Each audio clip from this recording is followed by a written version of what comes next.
I know you do some new construction.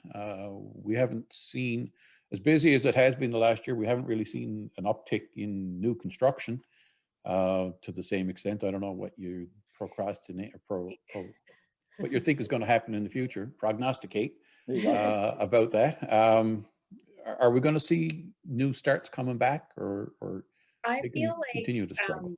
we've experienced the market kind of downturn where there were like a ton of spec houses available at one point. I mean, what year would you say that would have been, guys? Like 2016? 2013, 2014, maybe even Okay. earlier than that.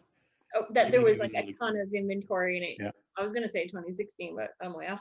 Yeah.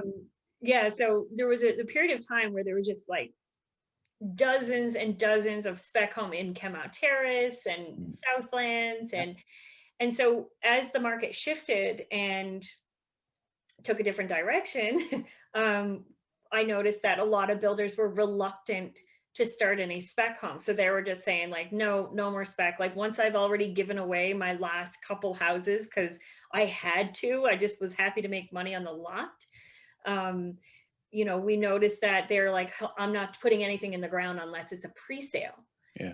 And so one of the interesting things that I did see is, as a result, today and then in the past year, there's not a whole lot of spec available. So when somebody did take the risk and put one in the ground as a start that's not already pre-sold, by the time you were putting up your drywall, you probably had a sale on it. Yeah. So that was the kind of interesting thing that I saw about new home construction sales. So when I even did a CMA there the other day, trying to figure out what would be the best spec to put in the ground now, they're really, for that particular house and style and in that dwelling, there was one other comp that was available right now in Chemau Terrace that was brand new.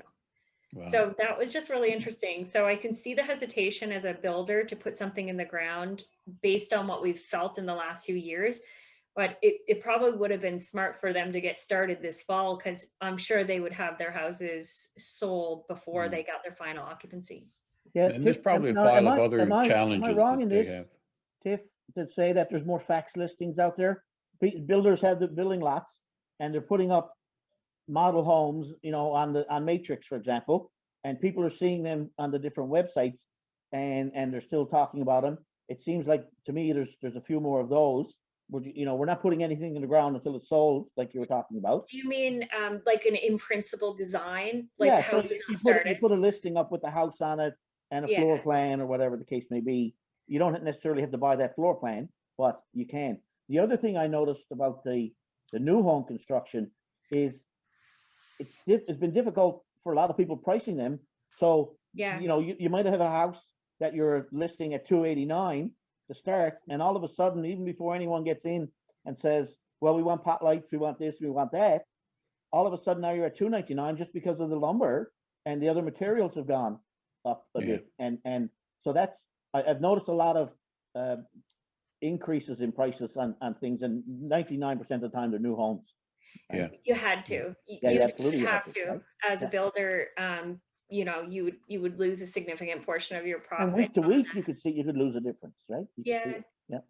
Yeah, well, the 2x4 went from what, $2 a stick to almost $10 $8. a stick. Like, I mean, it's crazy. Yeah, it's Hopefully more. that'll come back. But, and I'm sure there's a bunch of other challenges for builders Delays. as well. Just Big in time. getting sub-trade scheduled and Yeah, getting did you stuff say delivered, delays? and everything has slowed delays. down, right? That was probably one of the biggest things last year. Not so much this year because people are used to it. But when the lockdown was on or whatever, when we went the initial announcement and everybody was sent home, while the lawyers and the people at the registry of deeds were still getting work done, instead of a 3-week closing, you're almost at 5 weeks because people weren't in their offices, and it took a little longer to get everything done. And you need to get that information to your clients to say, hey, it's going to take a bit longer because the office is closed here, that office is closed, there's people working, but it's going to take a few days, maybe a week longer than we anticipated. Yeah. And with new home construction, it was what we could normally turn around in 20 weeks or 24 weeks. Now is looking at like a 6-month closing, because the municipalities were late in getting their inspections done because they're at reduced capacity. Maybe they weren't even going out. And of course, material delays, and you're only having one trade in the house at a time. So there was a lot of delays in the new home construction, and obviously in the residential side too, because you are dealing with compliance letters and you're dealing with registry deeds, and so there's so many moving parts. But I think we all pulled through in a great way last year, and we've all really adapted, and it's been really fun to watch.